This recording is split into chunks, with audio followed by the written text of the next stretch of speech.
Bueno, pues empezamos ya, arrancamos ya Todo es Geopolítica para analizar esas palabras, esa rueda de prensa de Vladimir Putin, y saludamos ya a nuestros invitados, a Abu Donji, analista geopolítico, Carlos Hugo Fernández Roca Suárez, profesor del Máster en Seguridad, Defensa y Geoestrategia, y José Manjón, escritor y analista del Instituto Español de Geopolítica. Muy buenas tardes a los tres. Buenas tardes. Bueno, pues quiero preguntaros también por esas palabras de Vladimir Putin. Han sido muchos los titulares que ha dado el presidente ruso. Vamos a ir uno a uno. Creo que entre los más interesantes lo que ha dicho sobre el alto el fuego en Ucrania. Dice, sin un acuerdo es imposible porque daría al enemigo tiempo para prepararse para un posible ataque o una reanudación de la guerra. No sé si queréis hacer algún comentario al respecto. Empiezo con Abud, por ejemplo. Buenas tardes. Primero, un gusto como siempre. Como lo platicamos en diferentes ocasiones, creo que la idea de Vladimir Putin está bastante clara en este conflicto militar. Vladimir Putin está manejando una estrategia para generar un desgaste económico, un desgaste incluso militar en Ucrania y en los países que están apoyando a Ucrania y en primer lugar, obviamente, Estados Unidos. No me sorprende lo que ha dicho Vladimir Putin en el tema de ver un alto al fuego como una oportunidad para fortalecer el otro bando enemigo. Esto, al final de cuentas, parece ser que les está diciendo de forma indirecta a Ucrania, no los voy a dejar respirar, ¿no? Y obviamente, como he mencionado, eso también va a Estados Unidos. Putin está aprovechando hoy en día que Estados Unidos está pasando en un proceso electoral crucial donde no va a poder tomar decisiones para hacer un cambio drástico en esta estrategia de apoyo a Ucrania. Entonces, en ese sentido, no va a permitir ningún momento de paz en el sentido de que pueda permitir de que Ucrania se fortalezca o tenga más apoyo estratégico, militar de Estados Unidos o incluso de la Unión Europea, Marta. ¿Carlos? Sí, muy buenas tardes, Marta. Bueno, pues suscribo lo que ha apuntado mi compañero y bueno, Rusia pues obviamente le interesa una paz pero con sus condiciones, ¿no? Y estas condiciones pues yo entiendo que pueden chocar o chocan radicalmente con los intereses de Ucrania. Entiendo que este acuerdo de paz para Rusia pues pasaría en principio por integrar en territorio de la Federación Rusa pues todos aquellos territorios que está avanzando, que está conquistando en este conflicto armado. Y claro, esto para Ucrania pues es una línea roja y entiendo que para la OTAN también. Ya en este programa pues hemos hablado, ¿no?, sobre esa mal denominada cumbre de la paz que a nuestro juicio pues parecía más una cumbre de la guerra, en tanto en cuanto no se han sentado o se han invitado a las dos partes, tanto a Rusia como a Ucrania, ¿no? Estamos viendo cómo Rusia está tejiendo esa alianza digamos, alianzas con otros países. Ahora estamos viendo pues esta rueda de prensa tras la cumbre o la organización de cooperación de Shanghái, en la que tanto Turquía como China están mostrando pues un respaldo importante a Rusia, y en el caso de que Rusia pues ponga sobre la mesa este tratado de paz o incluso la propia organización, pues irá obviamente en los términos que he apuntado, ¿no? También es cierto que Putin ha mencionado el tema de Trump y esa guerra que Trump dice que terminaría en 24 horas. José, no sé qué opinas también sobre las palabras de Putin, que dice que cree que es sincero Donald Trump. Hombre, sinceridad en política internacional hay más bien poca. Yo creo que esta guerra no se acaba en 24 horas. Es una guerra de desgaste larga.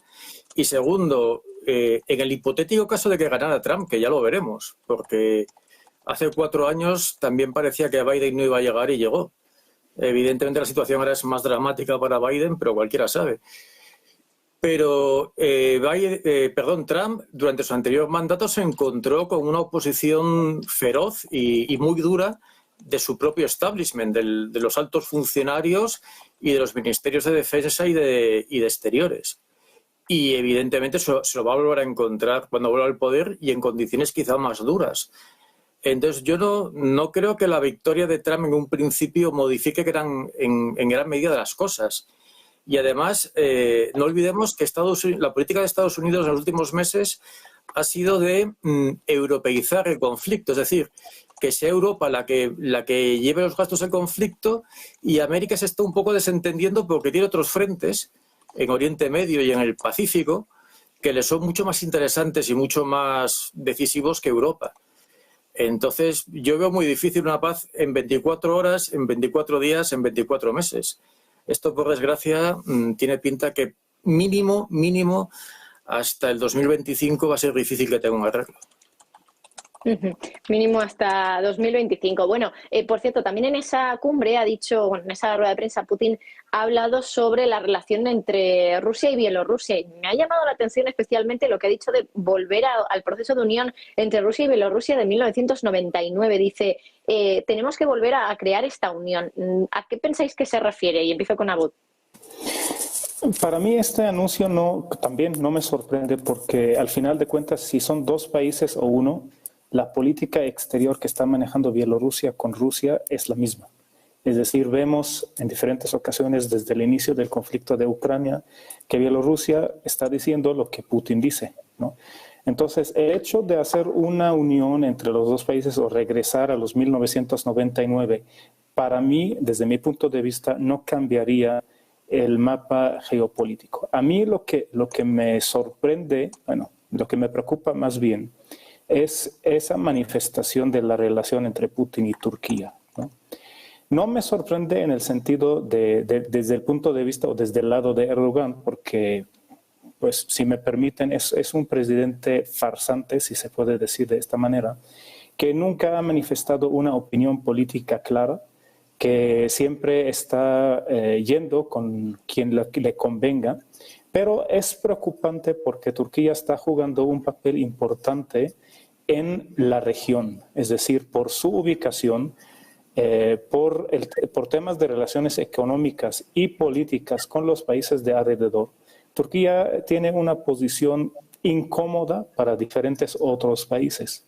Y el hecho de que Erdogan está jugando cada rato, de repente está con Estados Unidos, de repente está con Rusia, eso puede tronar en algún momento. No dudo que él lo está haciendo para fortalecer su situación interna. Erdogan, a pesar de que siempre ha querido manifestar que es el sultán nuevo del imperio otomano moderno y se está comportando como un sultán, sin embargo, internamente tiene muchos problemas dentro de su país. Y ese juego con las relaciones exteriores podría ser una forma de manifestar o de desviar la atención. Pero volviendo a la pregunta, como te he dicho, Marta, lo de Bielorrusia no me sorprende y no creo que sea algo que en verdad cambiaría el mapa geopolítico. Pero sí que estaría hablando de fusionar, digamos, los dos países y que Bielorrusia entonces desapareciera. Carlos. Bueno, yo apunto más en la línea que se acaba de comentar, ¿no? En el sentido de que hay ciertos intereses que comparten estos dos países, sobre todo en política exterior, y recordemos ya esa unión del año 1999 en la que Lukashenko era ya presidente de Bielorrusia y por otro lado estaba Boris Yeltsin, ¿no?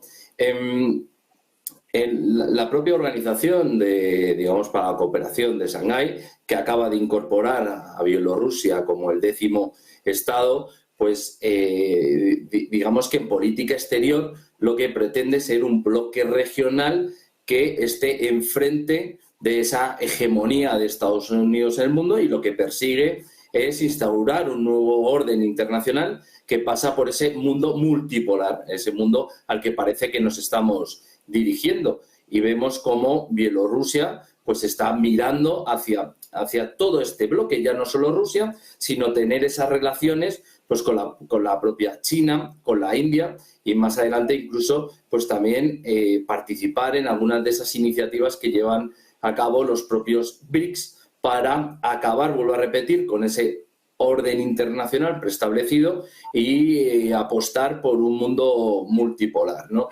Entiendo que, digamos, esta unión, y respondiendo a la pregunta, viene a circunscribirse a plantear esos intereses estratégicos que tienen tanto la Federación Rusa como Bielorrusia y llevar a cabo una alianza entre estos dos países, pero que también excedería en el sentido de que ya hemos visto esa incorporación a la Organización de Cooperación de Shanghái y estoy convencido pues, que a otras iniciativas o alianzas que se lleven a cabo y siempre, digamos, enfrente de un bloque occidental. Recordemos que en suelo bielorruso se han instalado, ¿no?, una serie de armas tácticas nucleares por parte de Rusia y que están dispuestas a modo de disuasión para que Bielorrusia pues, no sea atacada, en este caso, pues, por la OTAN o por otros países, ¿no? José. Bueno, la situación de Bielorrusia es muy curiosa porque en realidad yo creo que es el único país que no se ha ido de la Unión Soviética. Las estructuras políticas, sociales, etcétera, son muy parecidas a la de la época soviética. Entonces, en realidad, el intento de reconstruir la Unión Soviética quizás sea más de Bielorrusia que de Rusia, que económicamente ha cambiado muchísimo comparado con aquella época. Pero evidentemente, la atracción natural económica y geopolítica de Bielorrusia es hacia Rusia, por el nivel de importaciones y exportaciones y comercio entre los dos países que es abrumadoramente favorable a Rusia y que hace que Bielorrusia sea un país dependiente. Entonces, bueno, esto se está viendo en muchos países de la antigua Unión Soviética que por temas de adaptación al eje Moscú-Pekín están girando hacia Moscú y hacia Pekín. Y es inevitable, en el espacio euroasiático basta con mirar el mapa para ver casos de países como Uzbekistán o Mongolia que realmente pocas opciones les quedan simplemente por su posición geográfica. Y bueno, es la creación de un enorme bloque euroasiático que se parece mucho al que había entre 1950 y 1960, cuando la China de Mao y la Rusia stalinista pues, formaron un solo bloque.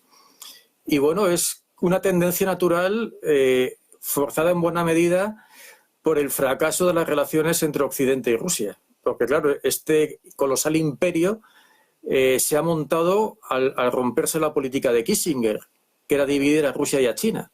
Esa división ha saltado por los aires en los últimos 20 años y, claro, ahora se está formando un colosal bloque geopolítico que realmente ya es otro polo de poder en el mundo. Uno de los primeros anuncios que ha hecho Putin en esta rueda de prensa ha sido decir que todos han acordado no desplegar armas en el espacio exterior. ¿Qué lectura le veis a esto, Abud? Yo, la verdad, no comprendí bien a qué se refería Putin con esta frase. ¿Qué quiere decir no manejar armas en espacio exterior? Si realmente, o más bien, ¿qué es exterior para Putin, ¿no? Parece ser que durante todo el conflicto con Ucrania ha tratado al territorio ucraniano como si fuera territorio ruso, ¿no? Y en estricto sentido de esta palabra, pues creo que parte del conflicto de la guerra entre Ucrania y Rusia, como han comentado también mis compañeros aquí, pues se ve que es algo duradero porque hay un factor que es factor parecido a una guerra civil, en el sentido de que muchos ucranianos se creen rusos, muchos ucranianos no se creen rusos. Y Putin está jugando realmente a este factor, ¿no? Y parece ser que en muchas ocasiones él considera o ha considerado que parte del territorio ucraniano es un territorio ruso. Y no es sorpresa para Vladimir Putin, porque hace unos años, me acuerdo bien, cuando había, sigue habiendo, pero estaba más complicado la situación interna en Siria, del conflicto en Siria, y cuando visitó Damasco dijo, Siria es una tierra rusa. Entonces, se acostumbra a decir eso. No sé si realmente a lo que se refiere él respecto a las armas, considerando que esos territorios que él realmente está abarcando en esta, según sus palabras, operación militar especial, no los considera espacios exteriores, Marta. ¿Carlos? Sí, la verdad que es complejo entender a qué se refiere exactamente. Si bien es cierto que, digamos, suscribo lo que acaba de comentar mi compañero, bueno, también se puede igual referir a las armas, ¿no? Entiendo que se ponen en órbita en el propio espacio ultraterrestre, que ya en su momento sí que un veto, ¿no? En el Consejo de Seguridad de las Naciones Unidas, pero realmente, bueno, pues veremos en el devenir un poco los acontecimientos, pues a qué se refiere exactamente, ¿no? José, ¿tú has podido captar cuál puede ser la intención de Putin al decir esto? Mi impresión es que es un intento de mantener desmilitarizado el espacio, pero si realmente el conflicto entre las grandes potencias aumenta, el espacio se militarizará seguro. Porque recordemos que tener armas en el espacio significa que en un momento dado puedes dejar a ciegas a tu enemigo, cortándole los satélites. Entonces, bueno, es una de esas declaraciones. Recordemos que además es que en los últimos años todos los tratados de limitación de armamento nuclear, etcétera, han saltado por los aires. O sea, tanto Estados Unidos como Rusia se han desligado de ellos. Entonces, lo considero una declaración de intenciones, pero poco más. Porque además, si esto sigue deteriorándose, evidentemente el espacio se va a militarizar, sin duda.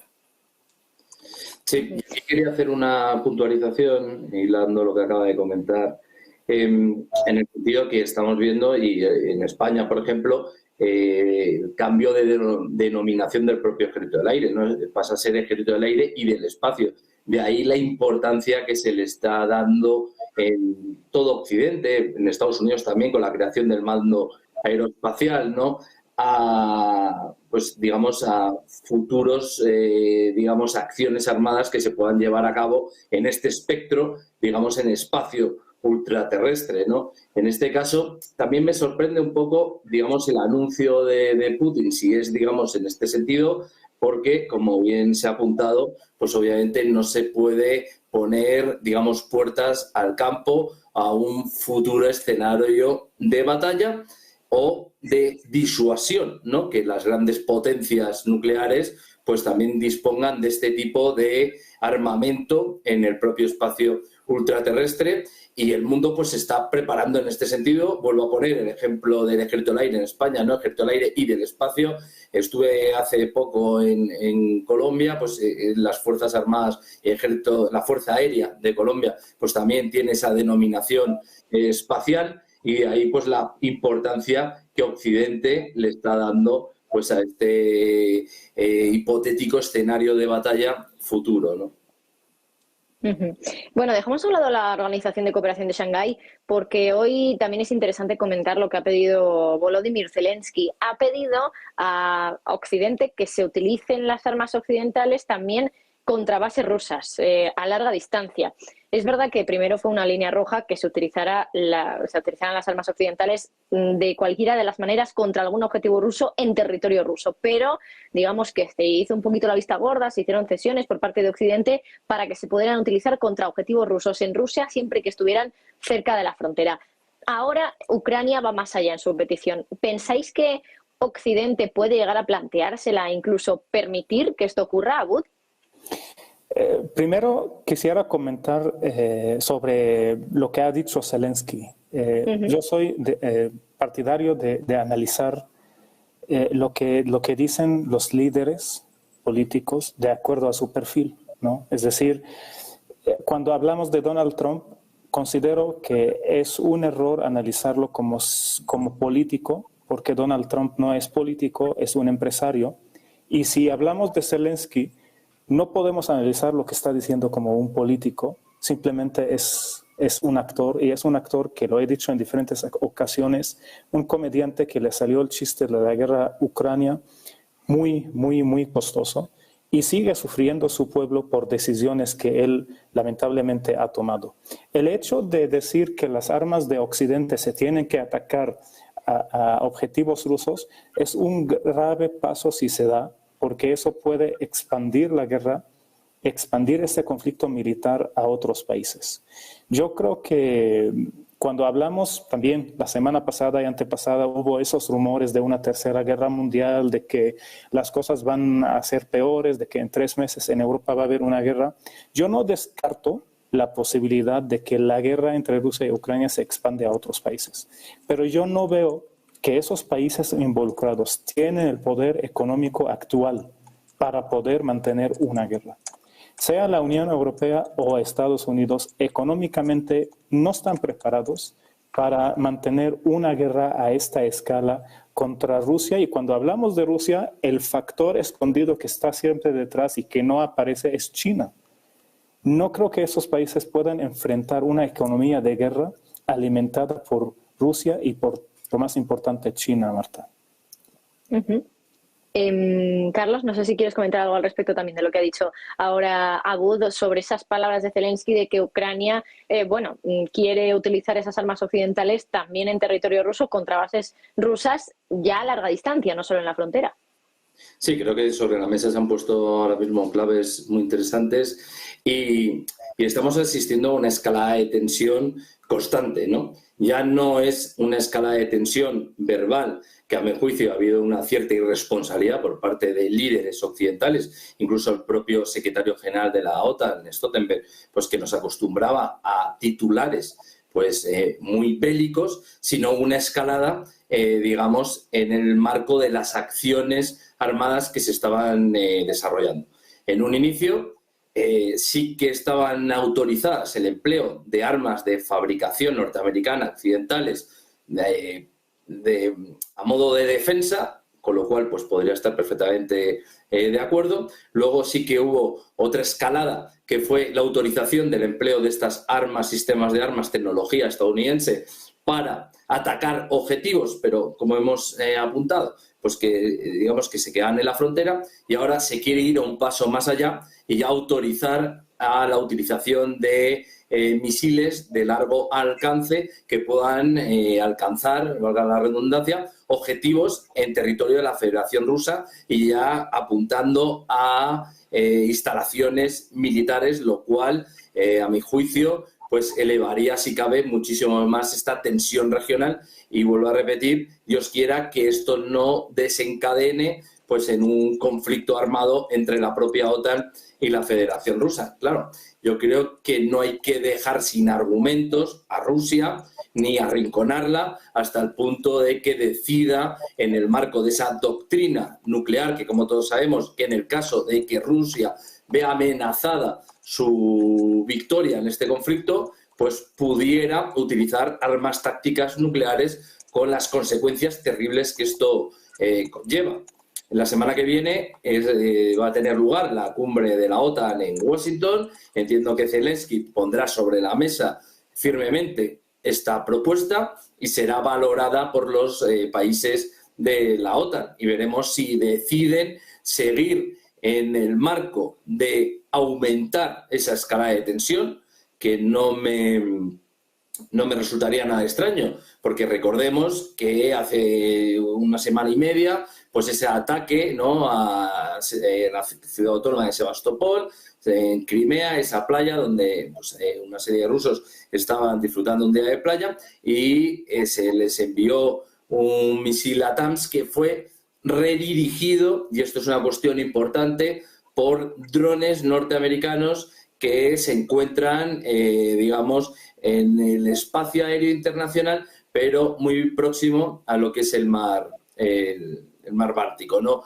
Y estos misiles fueron redirigidos. En este caso, pues ya podemos hablar o se vislumbra un escenario de casus belli. Si finalmente se autoriza el empleo de estos misiles de largo alcance y se atacan objetivos en territorio de la Federación Rusa, pues esto sí que supondría un casus belli y ya no... Claro, es que tendemos a personalizarle la figura de Vladimir Putin, pero Vladimir Putin tiene también su consejo de halcones que en caso de ver amenazada su integridad territorial, pues le pedirán al presidente de la Federación Rusa pues actuar en consecuencia y veremos o sufriremos, claro, una respuesta armada por parte de Rusia con el riesgo, vuelvo a recordar, pues que todo esto conlleva. José, sabiendo esto, ¿crees que Occidente puede ceder ante esta nueva petición de Ucrania? Puede ceder, sin duda. Lo que pasa es que hay una serie de países que cada vez están adquiriendo más fuerza. No hablo de Hungría, sino, por ejemplo, de Italia o de Alemania o de Gran Bretaña, que yo creo que están frenando un poco las ansias, especialmente de los bálticos, de Polonia y de los sectores más duros de la OTAN. No hay que olvidar otra cosa, que los ataques sobre el suelo ruso son bastante aleatorios y a medida que aumenta la distancia. Primero porque hacen falta muchísimos misiles para crear un verdadero daño a la industria y a la milicia rusa, porque está usando un país inmenso. Recordemos que las principales fábricas de tanques están en el Ural, y llegar al Ural de Ucrania es una tarea bastante compleja para un misil. Y por otro lado, el problema principal de Putin interior no es con las palomas, es con los halcones. O sea, la tendencia más popular en Rusia es a intensificar la guerra. Y es uno de los temas de opinión pública más peliagudos ahora mismo en Rusia, porque se considera que no se está pegando lo suficientemente fuerte. Entonces, una ofensiva de misiles de largo alcance, evidentemente, seguro que endurece la guerra en unas proporciones que todavía no se han probado en el conflicto, afortunadamente. Entonces, bueno, yo creo que habrá una presión negativa por parte de la OTAN a la petición de Zelensky, supongo. Y por otro lado, hay que recordar que las armas complejas no las montan ucranianos, las organizan, dirigen y supervisan personal de la OTAN. Y entonces eso implica, pues eso, una participación directa de los países de la OTAN, especialmente Alemania, Gran Bretaña, Francia, Estados Unidos, en el lanzamiento de esos misiles. Por lo tanto, si esos misiles superan la línea del frente y atacan, yo que sé, Moscú, Samara, cualquier ciudad alejada del frente, los efectos, evidentemente Rusia va a responder. Y va a responder con mucha dureza. Yo creo que Zelensky intenta siempre forzar las apuestas y además siempre cuenta con un factor que a mí me recuerda a la Alemania del año 44-45, que es el arma fantástica, que son los Leopard, los Atacams, o sea, siempre algún tipo de arma que la podemos lanzar y que, bueno, realmente el daño que hace a Rusia no es grande.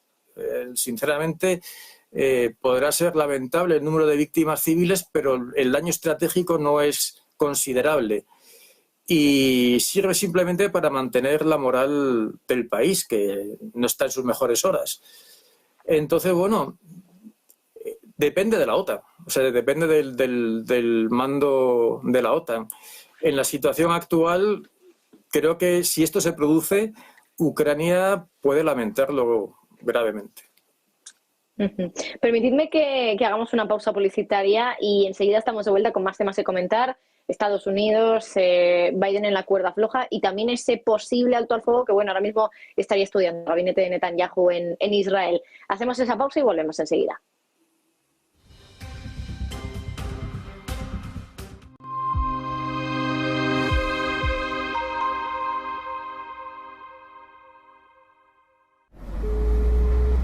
Servicio al cliente, ¿cómo le ayudo? Disculpe, no puedo entrar en mi cuenta de trading. ¿Me puede ayudar?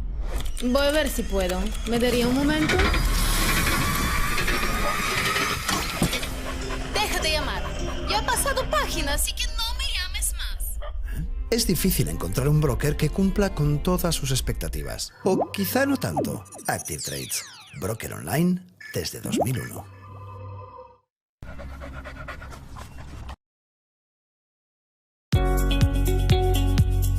En Arquia Banca nuestros clientes son lo primero. Por eso les ofrecemos soluciones de inversión personalizadas y adaptadas a su perfil de riesgo. Nuestro método: diseñamos una estrategia a largo plazo combinando fondos consolidados y diversificados tras realizar un exhaustivo análisis de los mercados y las tendencias globales. Arquia Banca. Cuidamos de su patrimonio como si fuese nuestro. ¿Las soluciones de inversión tradicionales ya no cumplen con sus objetivos financieros? ¿La escasa rentabilidad y la volatilidad de los mercados le empujan a mantener los ahorros en su cuenta corriente? Si la respuesta a ambas preguntas es afirmativa, lo más probable es que esté pensando que la opción de no invertir es la óptima. Esta alternativa es quizás la más inmediata, pero ciertamente no parece la más rentable. Nuestros productos de generación de rentas están diseñados para ofrecerle el equilibrio adecuado entre seguridad y rentabilidad, con el fin de aprovechar todas las oportunidades del mercado. Hemos revisado nuestro enfoque tradicional, ampliando el espectro de oportunidades dentro del segmento de rentas para una inversión que le prepare mejor para el futuro. Y con la integración de los principios ESG, podemos ayudar a construir un futuro más verde para todos los inversores que buscan rentabilidad. No se conforme con la liquidez. Prepárese para el futuro con fondos de Invesco. Descubra más en invesco.es/income.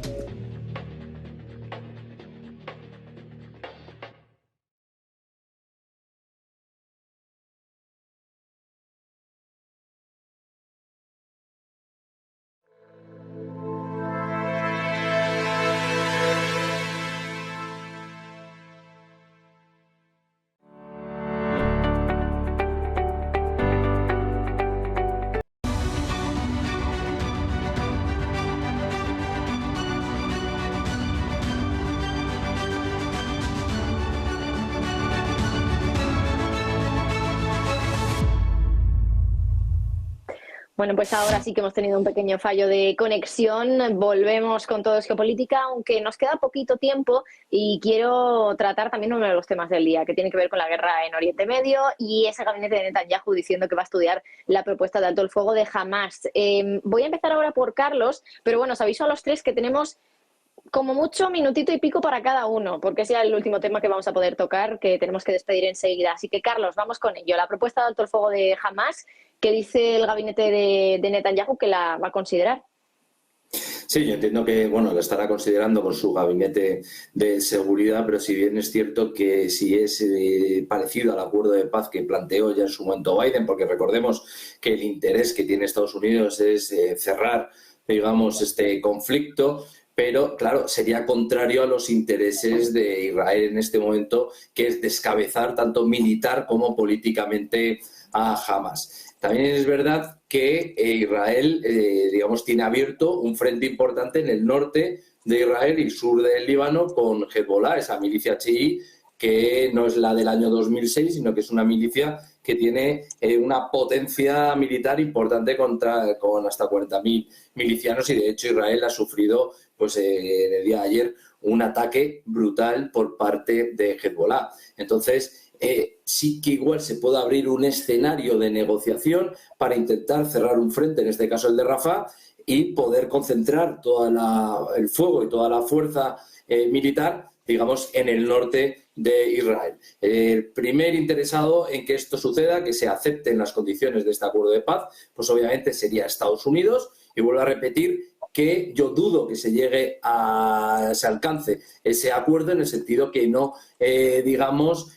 cumplirían los objetivos que en su momento se planteó Israel, que es acabar con Hamás. José. Bueno, como ha dicho Carlos Hugo, es que Israel tiene un frente posible militarmente mucho más grave que el de Gaza, que es el Líbano. Y además, no hay que olvidar una cosa, que diplomáticamente y políticamente, aunque militarmente se consigan los objetivos que no se han conseguido todavía, Israel ha sufrido una profunda derrota de imagen y frente al mundo exterior. Entonces, quizá poner fin a todo esto y intentar cicatrizar las heridas puede ser la única manera de salir medianamente airosos de esta crisis. Recordemos que no todo es una victoria militar. O sea, evidentemente Israel puede aplastar a los palestinos, pero de hecho todavía no lo ha conseguido. O sea, sigue habiendo resistencia en Gaza. Y es hora de que Israel se plantee otras salidas y posiblemente que se plantee la política. Utilizar la política porque el tema militar ha tenido un costo en la popularidad israelí en el resto del mundo brutal. Y para ir terminando, Abud, también tu opinión sobre el tema. Marta, concuerdo mucho con lo que ha dicho Carlos y José. Sin embargo, yo voy un poquito al otro extremo. Yo no creo que realmente Benjamín Netanyahu tiene intenciones de tener un alto al fuego por dos razones. Primero, porque su objetivo es acabar con Hamas y todavía no lo ha logrado y lo ha dicho en diferentes ocasiones. Y dos, porque realmente este conflicto internamente le sirve mucho, lo mantiene prácticamente en el poder en paralelo con todos los problemas internos que tiene. Yo más bien creo que si esa situación se llega a neutralizar, va a abrir él otra frente que podría ser Líbano, como está sucediendo ahorita en los últimos días. Y si esto llegara a pasar un alto al fuego, sería hasta que entre un nuevo presidente en Estados Unidos, que probablemente sea Donald Trump. Sin eso, yo creo que la situación va a seguir igual, Marta. Pues a los tres, Saboud Ongi, analista geopolítico, Carlos Hugo Fernández Roca Suárez, profesor del máster en Seguridad, Defensa y Geoestrategia, y José Manjón, escritor y analista del Instituto Español de Geopolítica. Gracias a los tres por acompañarnos esta tarde, de verdad. Gracias. Ha sido un placer. Nosotros hacemos una pausa y estamos de vuelta enseguida con más economía y más mercados.